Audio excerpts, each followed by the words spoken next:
Well, good afternoon, everyone. This is Tony Whitbeck. I'm the CEO of Key Management Group, and welcome to today's webinar entitled Advisor Legacy, the Seller's Experience.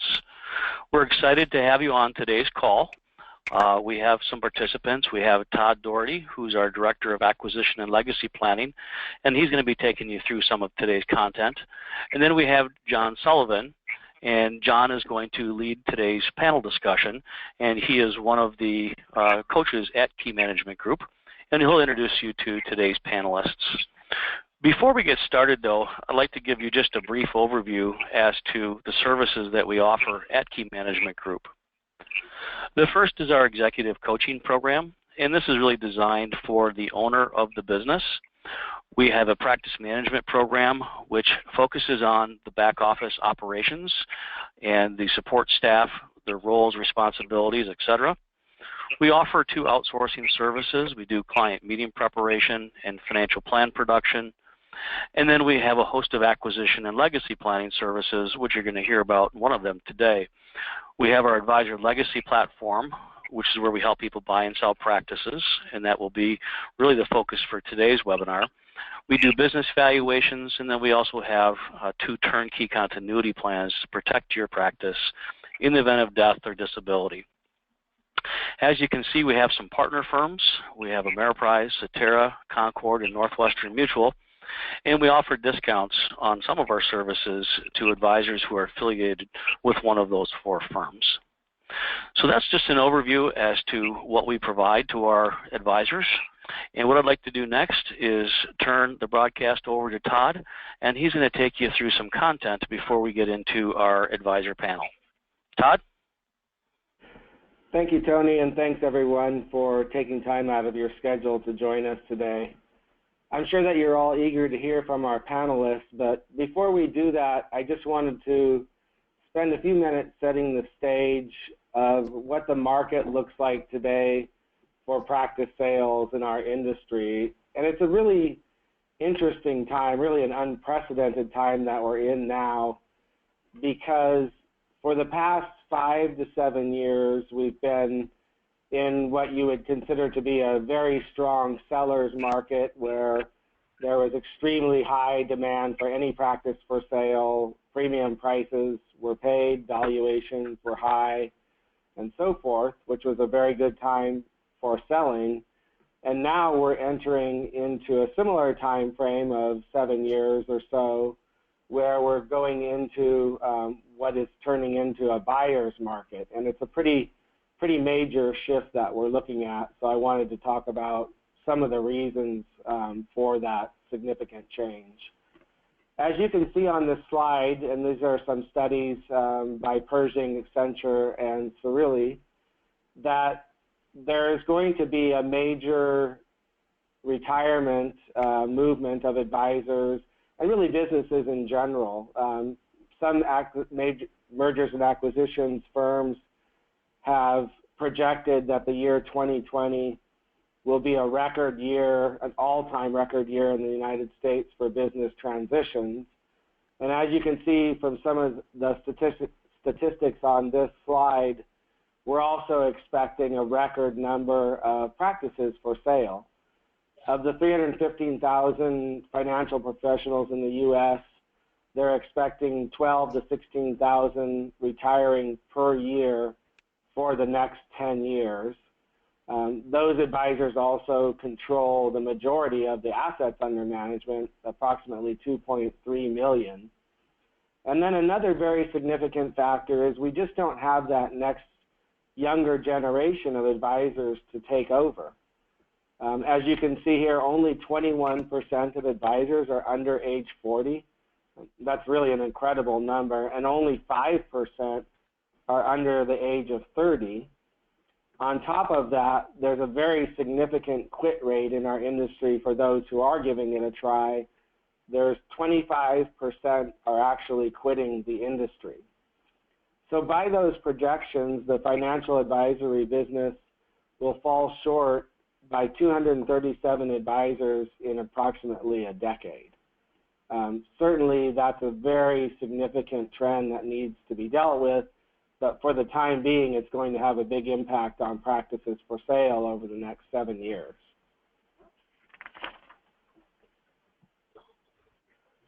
As we pointed out, there are many younger advisors are not really taking a chance on joining the industry, and those who are not being particularly successful in doing so.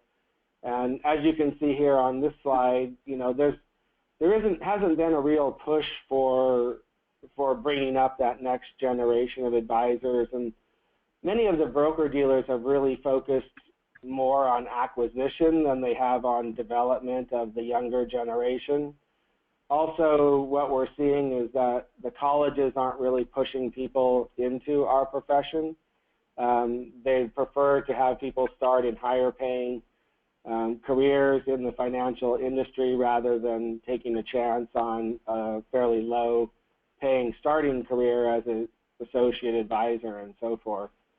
So it's really not a good projection of the way things are going with the baby boomer now into their retirement years, and that generation going to be retiring over the next 7 years with relatively fewer advisors who are going to be able to purchase those practices. Some of the other challenges we're seeing there is as practices acquire and there's a lot of consolidation going on in the industry, those larger practices are having challenges with finding and maintaining staff for the same reason, managing staff, and really a lot of growing pains that come along with building a larger enterprise like that. The year 2016 really marked the shift from the seller's market to the buyer's market, and we saw a pretty interesting and also a pretty telling change in the demand for practices for sale. It used to be where you would list almost any practice for sale regardless of the quality of it, you would get a pretty amazing demand for it. You probably get 30 or more interested parties who were willing to make an offer on that practice.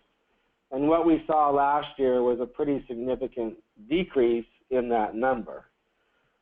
Over the next 7 years, we're going to see that shift become more pronounced over time, and for those who would look to retire in that time frame, the sooner that they would do so, the better in respect to the monetization of the equity, at least, and also probably in respect to their ability to find the right successor, which is really the key to any transition, is finding the right person to take over your client group.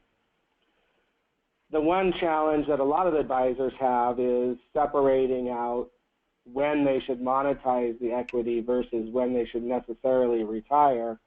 And what we're finding is a lot of advisors want to hold on to their practice because they're not ready to retire, even though they should have monetized the equity when the value of the practice was at its higher point, rather than holding on to it and letting the value decrease. And that's particularly important now when we're entering into a buyer's market and when the value could likely decrease over that 7 to 10 year time frame.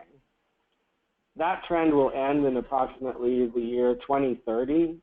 So it essentially covers the retirement period for the majority of the advisors in our industry, and that's why it really is an unprecedented period that we're going into. So that kind of sets the stage a little bit for the marketplace that we're in and that we'll be in for the next, for the foreseeable future, the next 7 years or so. And before I hand it over to John and our panelists, I just want to spend a minute talking about, how do we look at the successful outcome of a sale of a practice? And this is pretty important because it really is a one-time opportunity. Most business owners will only sell one business in their lifetime. They get one chance to get it right, and it's also, for most advisors, their largest personal asset, or at least one of their larger personal assets in their own portfolio. So the way that we look at the successful outcome, first and foremost, is the success of the transition of the clients, or what we would refer to as the grocery store test. And what that means is that for the selling advisor, and they're going to run into their clients after the sale, whether that's a year or 2 years or 6 months after the sale. And what we would hope for is that those clients will tell the advisor, their previous advisor, to thank them basically for doing a great job in selecting their successor. And that, and really that is the primary indication of the success of a deal, is if that happens. And the selling advisor needs to have the confidence that that will happen for them to feel good about the process and about the result of that process as well.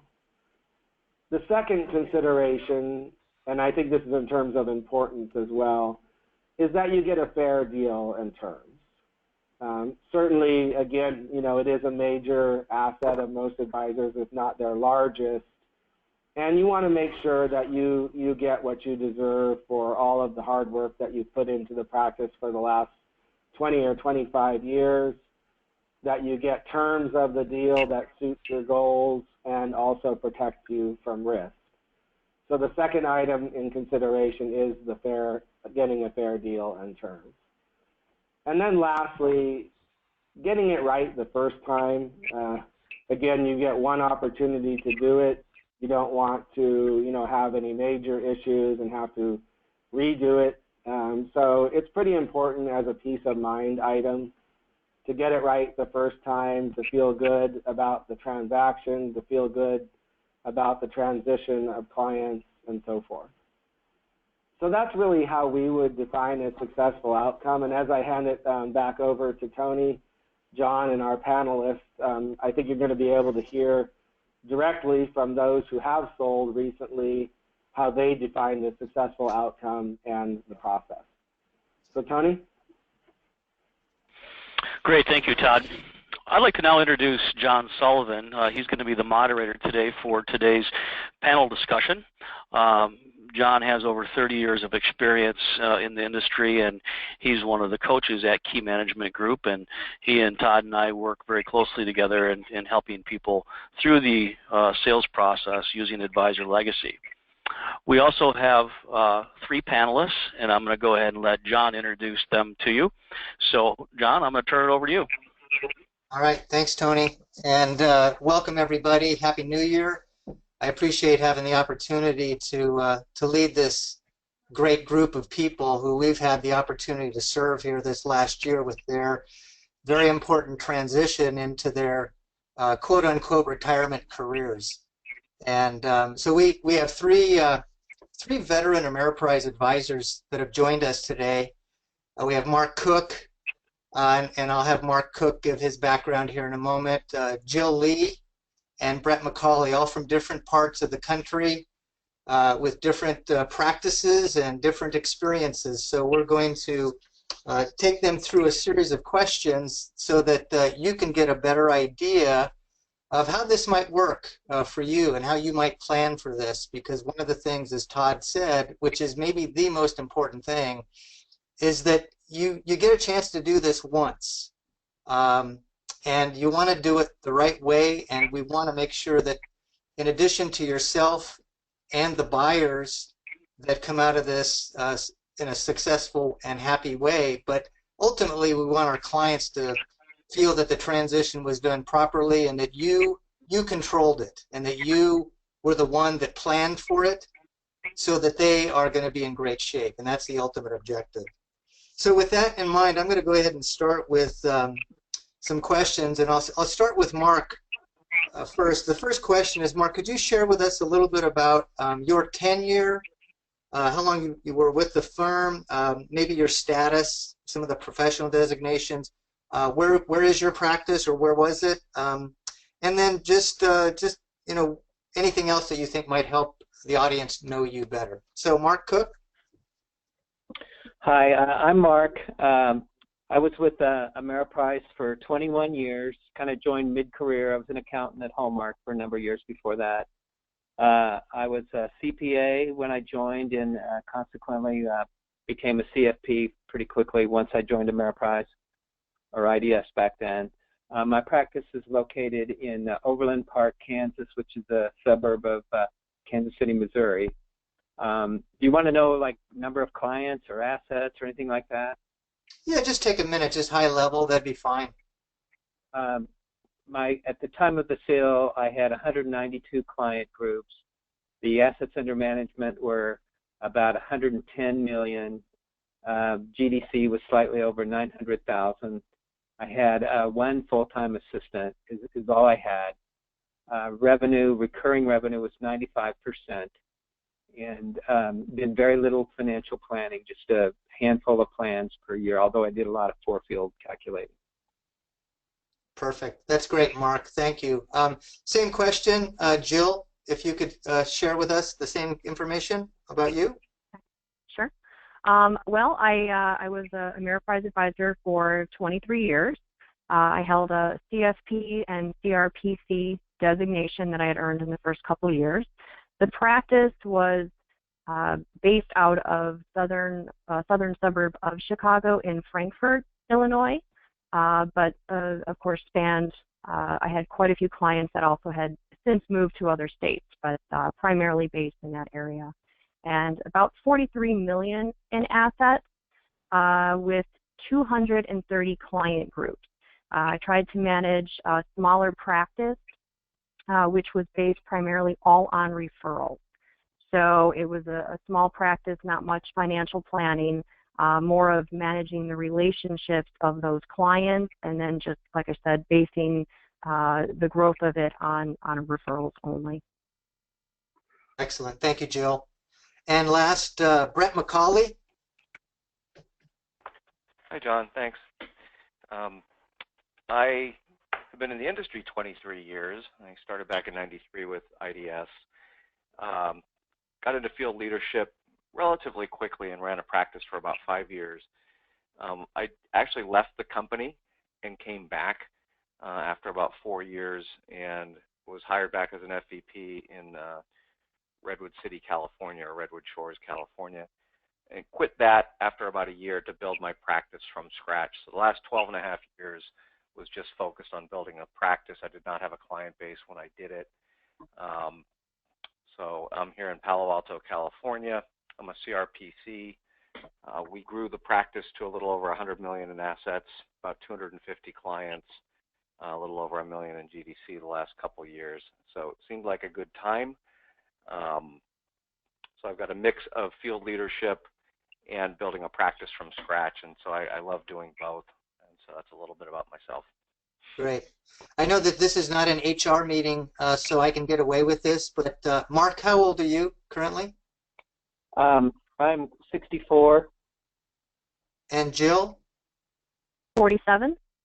Great. And Brett? 52. All right. Thank you. So let me ask the next question, and this one is oftentimes the most important one. It's usually the first one we ask when we are talking to a candidate about selling, and that question is, why are you deciding to sell? So in your case, and I'll start with Brett, why did you decide to sell your practice?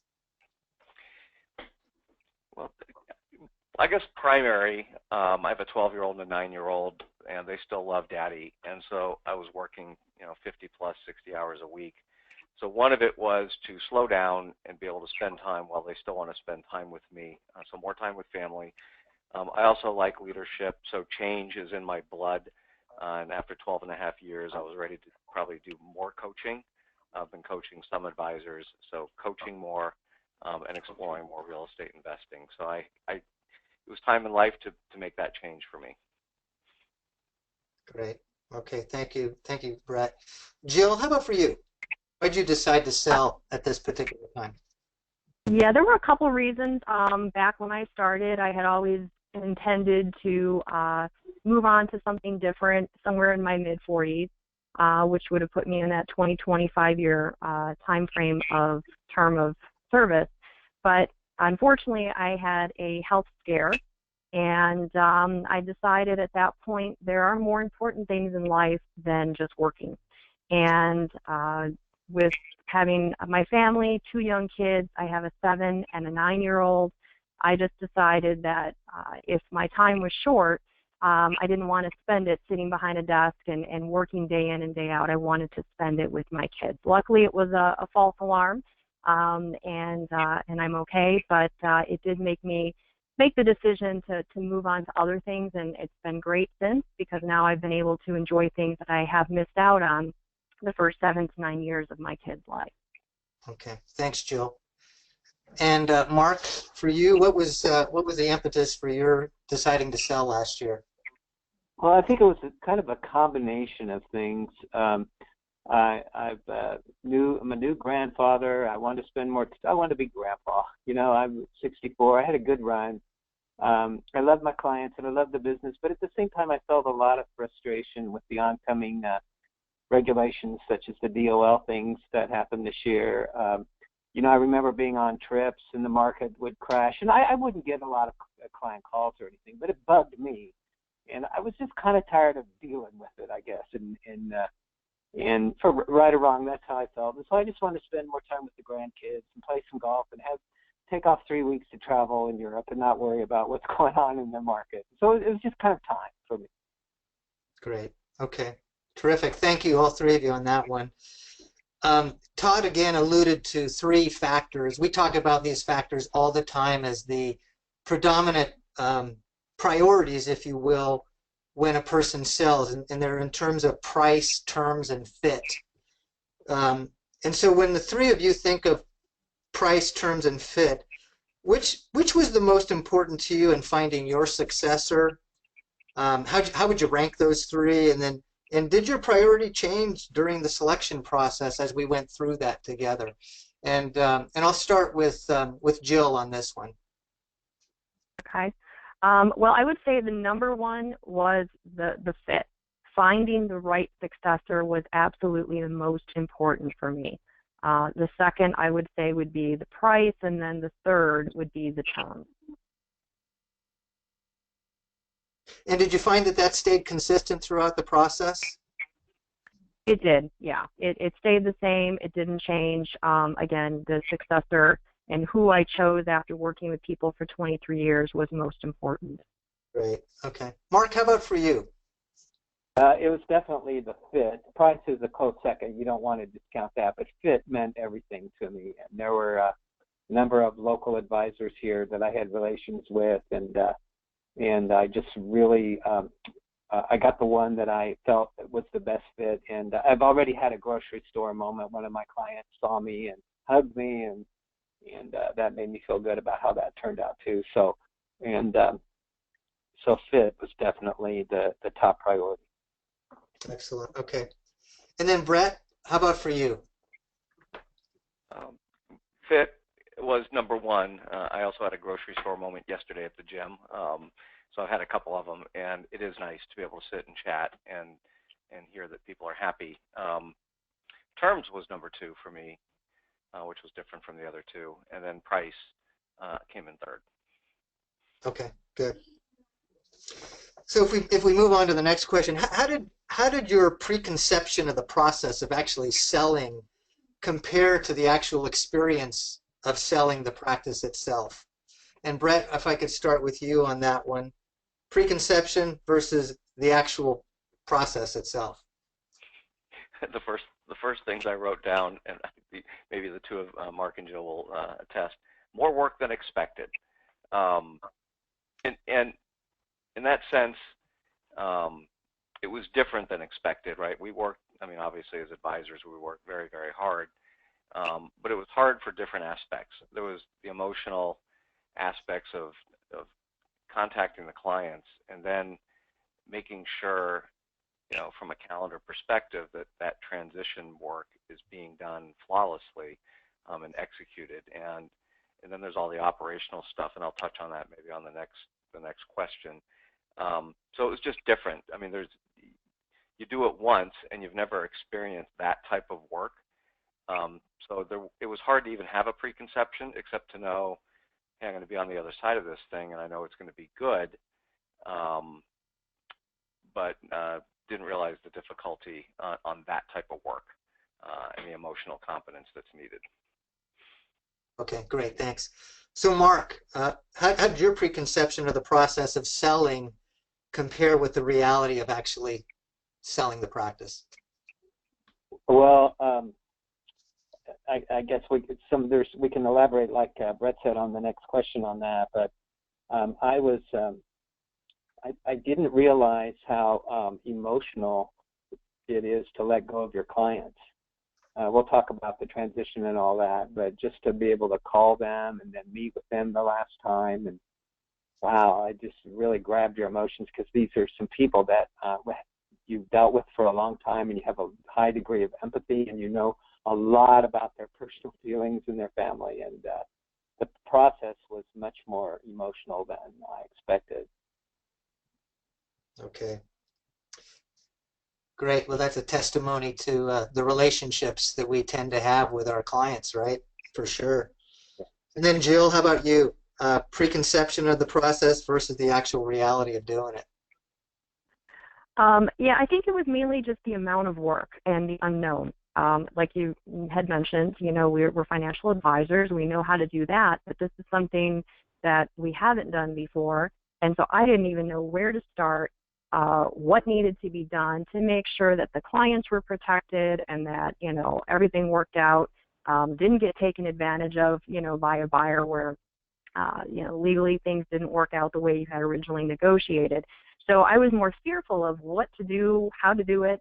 And in the end, I think the reality of it, it was so well organized, the system of events that are in place, it was so much easier than I could have ever imagined. Excellent. Thank you. So Jill, let me go to the next question, and I'll start with you.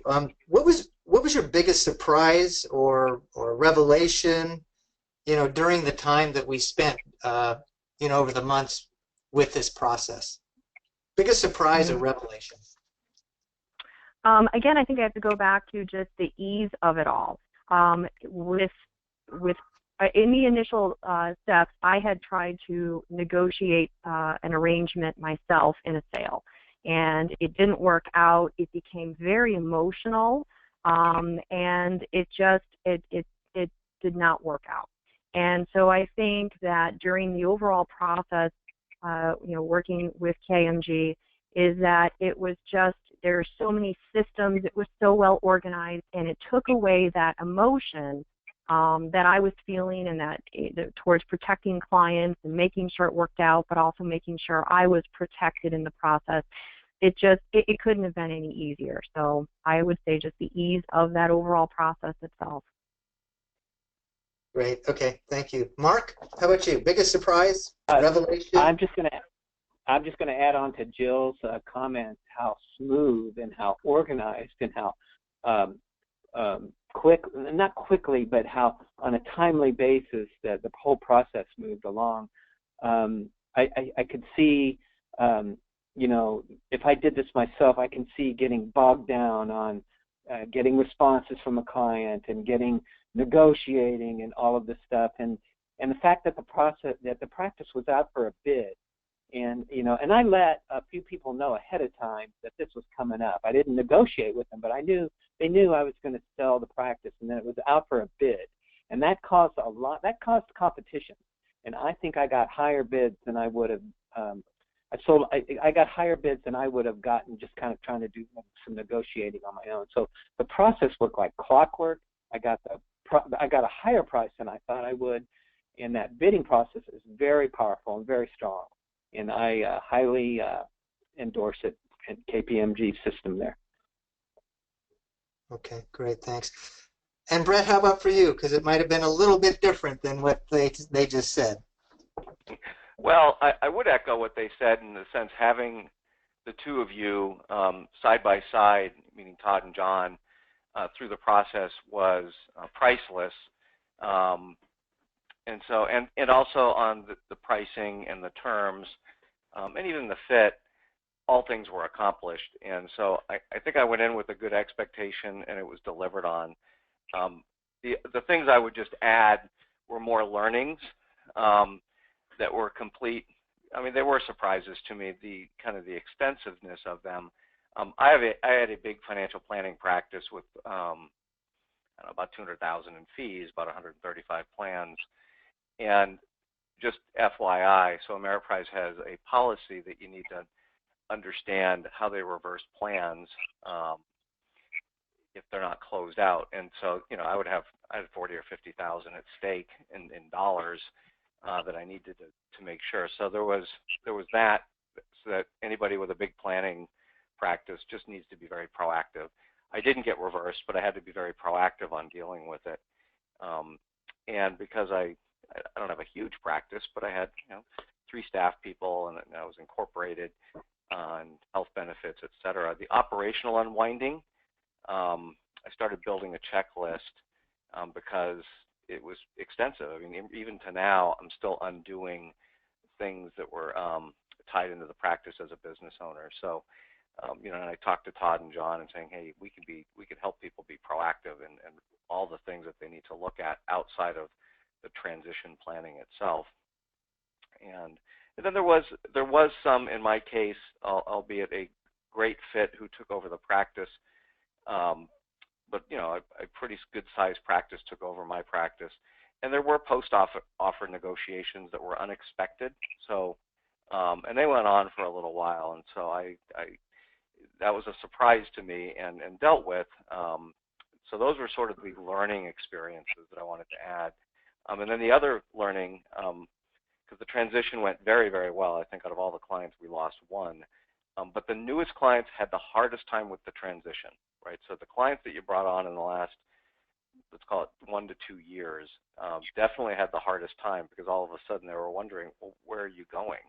Whereas my 10-year clients, you know, we can talk about the experience that they had, were happy and excited for me and thankful for all the work. So those are some of the learnings or the takeaways.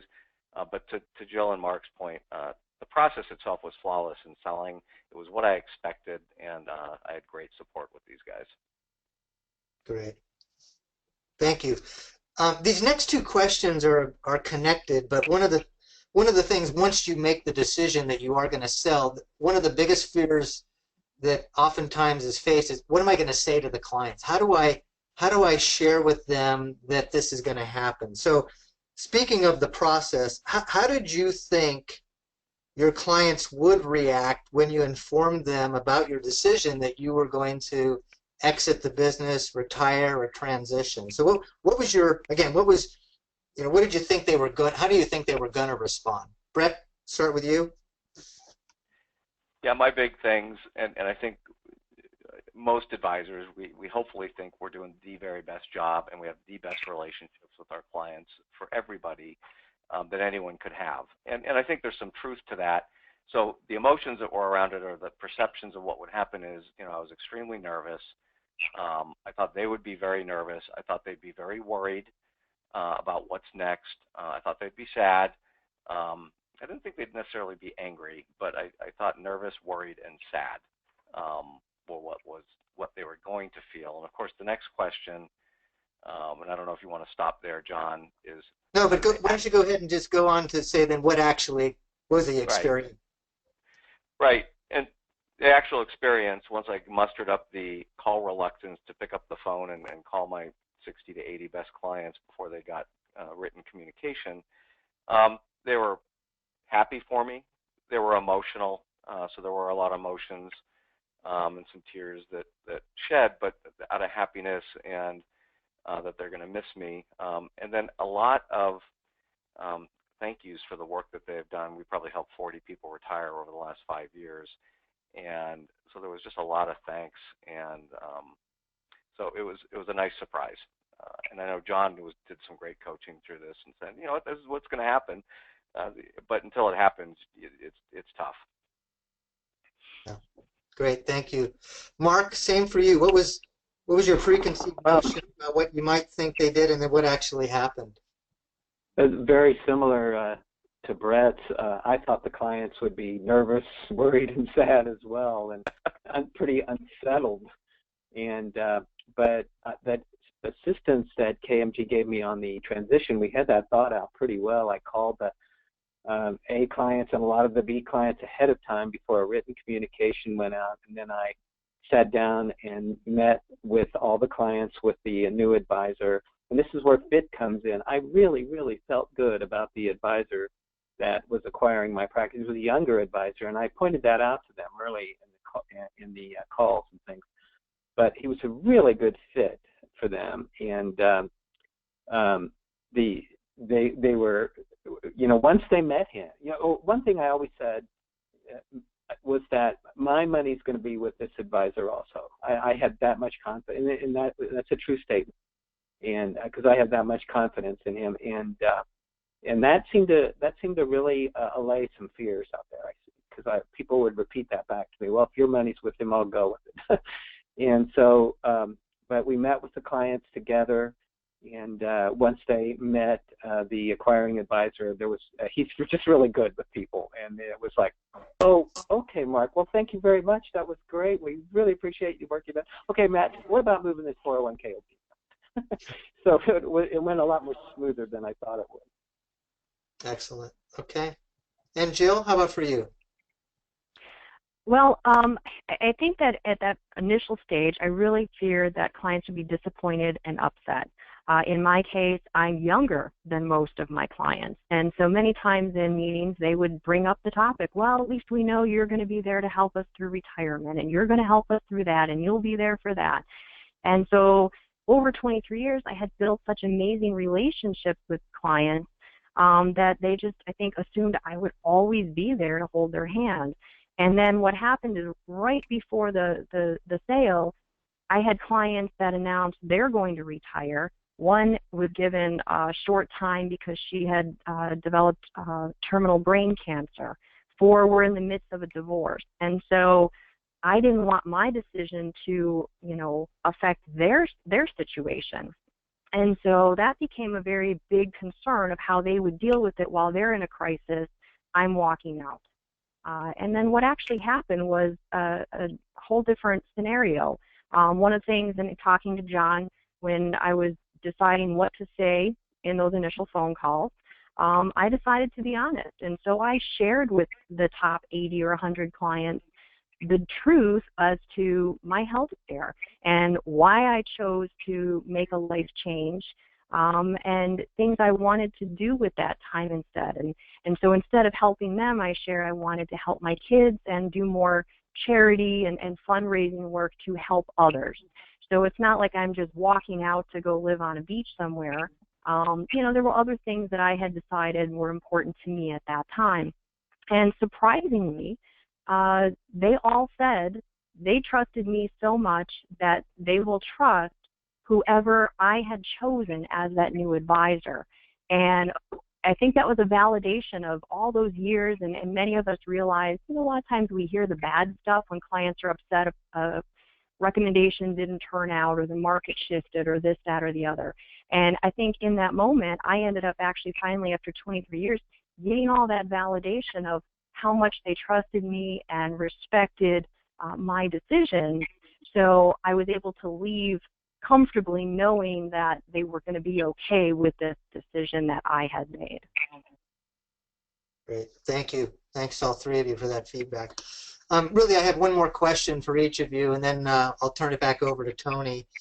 But now that you've been through the process and now you're on the other side for the most part, if not completely, what advice would you give to your colleagues on the phone or anyone else who's contemplating, their succession plans and, ultimately eventual transition themselves or exit strategies to sell their own practices?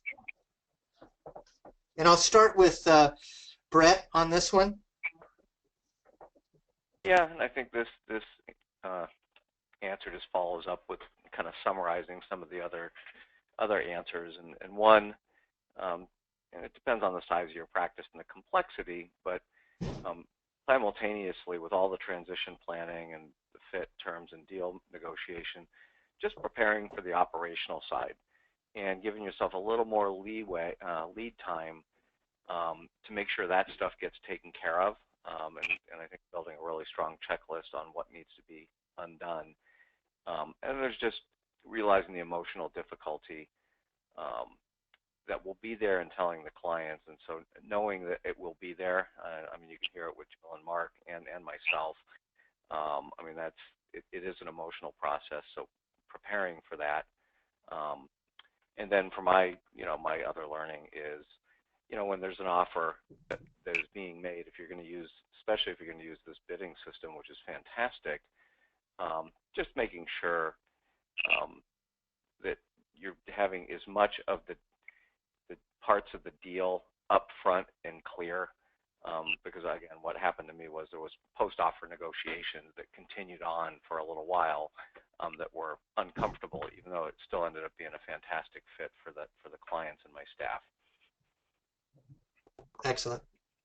Thanks, Brett. Jill, how about for you? Again, I think it goes back to, at least for me, and one of the key components I had was who that successor is.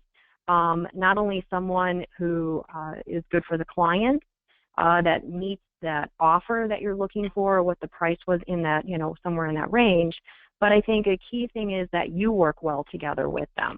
And so one of the things that we looked at in that succession was trying to make it seamless. And so myself and the new advisor worked very hard to make sure for the clients they could just pick up and where basically I left off. And so I had typed up summaries even on each client just so that the new advisor had backgrounds, personal information to attest to how that new advisor will be able to work with them more comfortably going forward. And so I think that, looking at the new person, creating something that can help you be more seamless in that. And it helped me pass on the clients. It helped the clients be more comfortable, as well as it helped the new advisor just basically pick up where I left off, and it made it a lot easier for them. Great. And Mark, what advice would you give your colleagues who are contemplating the same process? Those are all good tips. If you're contemplating a sale, maybe a year or two from now, I would say lay the groundwork. Do annual business evaluations. Start to get to know other advisors in your market group and you know them a lot of times, but go out and have lunch with them a couple times a year and really understand how they do their business, and start getting you're not offering the business, you're not talking about a sale. They know who you are. They know you'll sell someday. But just start getting that feel for who are you really comfortable with, who fits the profile of your practice, who would your clients be comfortable with. And then once you do decide to sell, the bidding process is so powerful. It forces everybody to play ball, but in a nice way too.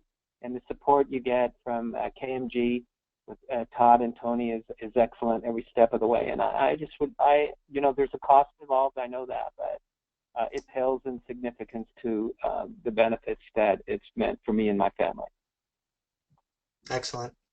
Thank you, all three of you, for answering these questions. I'm going to turn it over to Tony before we open it up to questions. So, Tony, back to you. Great. Thank you, John, and thank you to our three panelists. Really appreciate your insight and taking the time to share that with us today. I am going to turn it back to Todd just for a minute before we get into our questions. I'm going to ask Todd to take us through the process that we use for our Advisor Legacy platform. But before I do that, I want to let you know that we are going to open it up to some questions, and the best way to ask a question would be to go to the GoToWebinar control panel, and you're able to type in a question, and then I'll be able to see when you've typed in that question. And then I'll take the questions one at a time. I'll read the question, and we'll do our best to answer that. So now would be a good time while you're listening to Todd and the final part of today's presentation to formulate your questions. So with that, Todd, I'm going to turn it back to you, and then we'll get to the questions. Thank you, Tony. I just wanted to say I think I enjoyed listening to the feedback from the panelists probably as much as anybody. That was really great to hear how they experienced the process. And the process that the three panelists went through is our service that's known as Advisor Legacy. And that's the service that we offer where we help advisors sell their practice. And in that service, we represent you, the seller. While we do work with both parties, we represent specifically the interests of the seller. So we have a website also known as Advisor Legacy, where we'll publish practices for sale. And for Ameriprise, for example, we have over 700 registered buyers on that site who will express interest in the practice, as Mark noted, and it brings a lot of interest in bidding and so forth. So I'm just going to take a minute to go through that process, and I'll try to leave enough time for your questions. The first thing that we do in the process is to meet with you to get a good feel for what your goals are and to collect some information on the practice so we can create a profile that will be published on the Advisor Legacy website. Once that profile is completed and published, then all of the potential buyers in the broker-dealer, and we only sell practices within our partner broker-dealers, so if it's an Ameriprise practice, for example, only other Ameriprise buyers will see that practice for sale. So all of those buyers who are registered on our platform will see the practice for sale. And then what we'll also do is get a list of names from the advisor who's selling, and usually they will have spoken to, various advisors over the years about a potential sale and so forth. So we certainly want to involve those people in the process, and we'll directly invite them into the process as well. And then we'll also speak to the local field leaderships and ask them for recommendations for other advisors in the area who may be qualified, and we'll directly invite them into the process as well. After a certain period of time, people will have to express interest. We will go through the list of all of those who have expressed interest and do some vetting on that group. So we'll look at their profiles that they built in the Advisor Legacy website. There's some great information on them and their practices there. And we'll do other types of due diligence. And our goal there is to really narrow that group down to a smaller group who we're going to actually invite to bid. And usually that group will be 10 or less advisors. When we've invited those people to bid, then they will have access to a lot of reports on the practice. So we will have collected a number of reports that will be uploaded to the seller's profile. And they'll also have access to the terms of the deal that we're requesting. And we will have established those terms by working with the seller and explaining, what the key terms of a deal are. What we don't ask for very specifically is the sale price, because we want people to bid. We want them to make offers that they're comfortable with. And in doing so, and you heard this a couple of times in the discussion, we're able to capture a wider range of offers. Specifically, we're looking for those that are higher, obviously, but allowing offers is one way that you're able to capture a wider range of offers. Once those bids are in, and there's some things that go on in the background during the bidding process, we'll counter bids if they're not, as high as we expect them to be, so on and so forth. Will help, answer any questions that those buyers have for their own due diligence. Then we're going to take that group and do another round of vetting. And what we're really looking for there is to narrow that group down from, say, 10 to approximately 5 who we're going to take into the interview process. And it really is the interview process, and I think our panelists would agree with this, where you really get a good feel for the fit.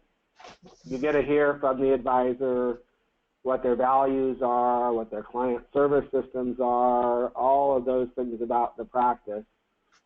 And you really get a good feel. And usually coming out of the interview process or shortly thereafter, the seller is able to make a decision on who their selection is.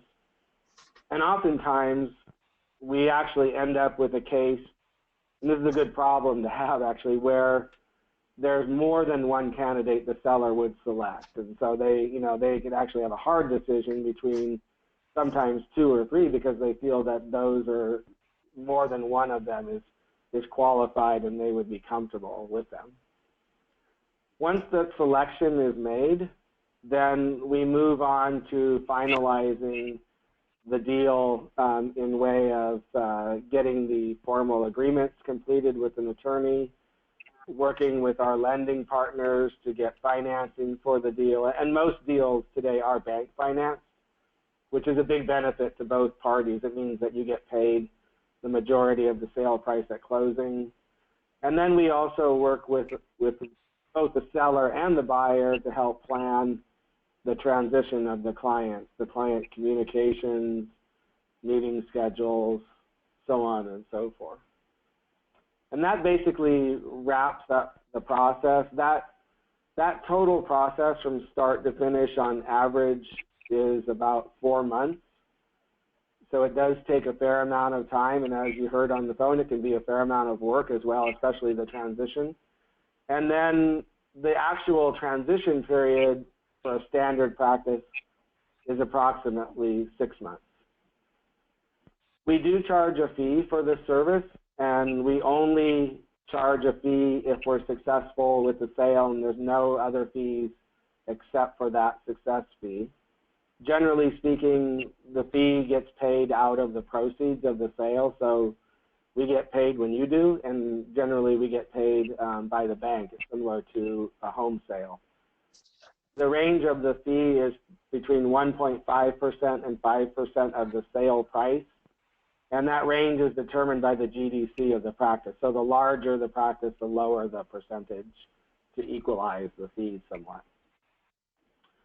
So that's the advisor legacy process, the same that our 3 panelists went through, and that we helped many, many advisors over the years sell their practice, transition their clients, and we've had really great experiences with that, as you heard today.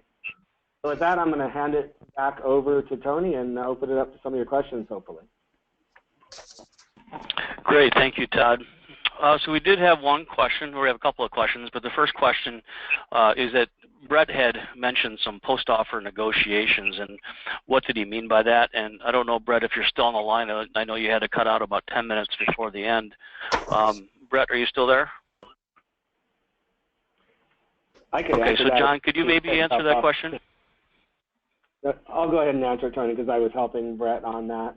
So in that particular case, and not going into too much detail, there were a few of the intentions of the buyer had changed after the deal, and there was a little bit of a complication using a bank that we hadn't used before, which is the choice of the buyer as well.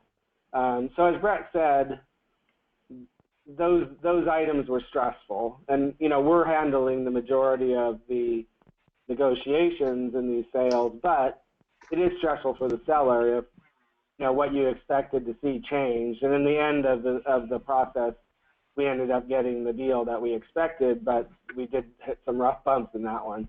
That's relatively rare, frankly. Our process, because we ask for the terms up front, when someone makes an offer, they're making an offer according to the terms that we requested, or they can offer something different. But it's human nature. There's a little unpredictability in any process like that. And in this case, the buyer had changed some things after the fact, which we had to deal with. So hopefully that answers your question.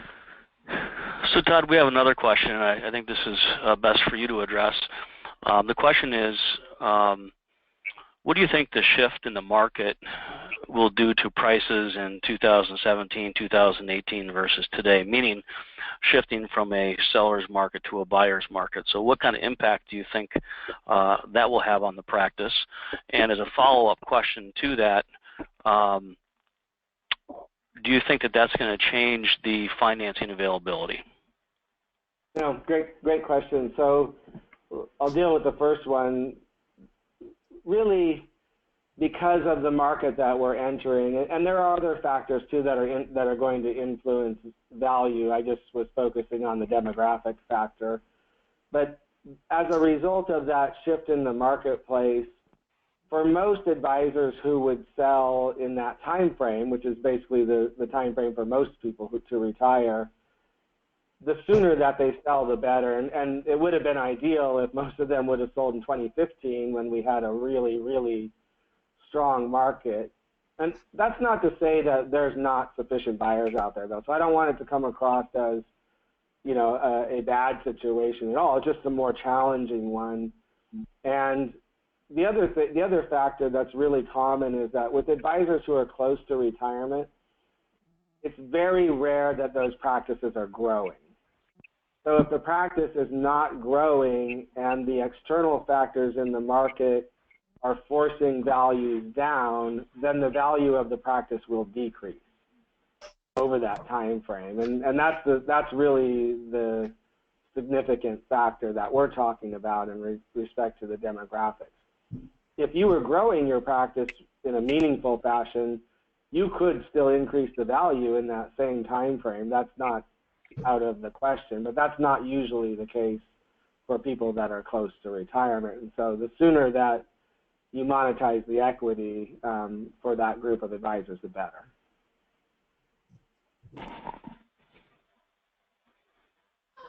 Well, did I cover the second part of that question, Tony?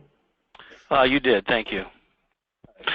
So at this point, it looks like we do not have any more questions, and we're at the top of the hour. So, Todd, I'd like to thank you for your insights. John, I'd like to thank you for moderating today's panel discussion, and I'd like to thank our three panelists. And I'd also like to thank all of you who have attended today's webinar. As you can see on your screen here, you can get a hold of us in a number of different ways. You can see our 800 number. You have Todd's information on the bottom right-hand side of this particular slide. You can visit our website at keymanagementgrp.com. So we look forward to helping you with your succession planning needs. And thanks again for being here, and wish you the best of luck. Thanks.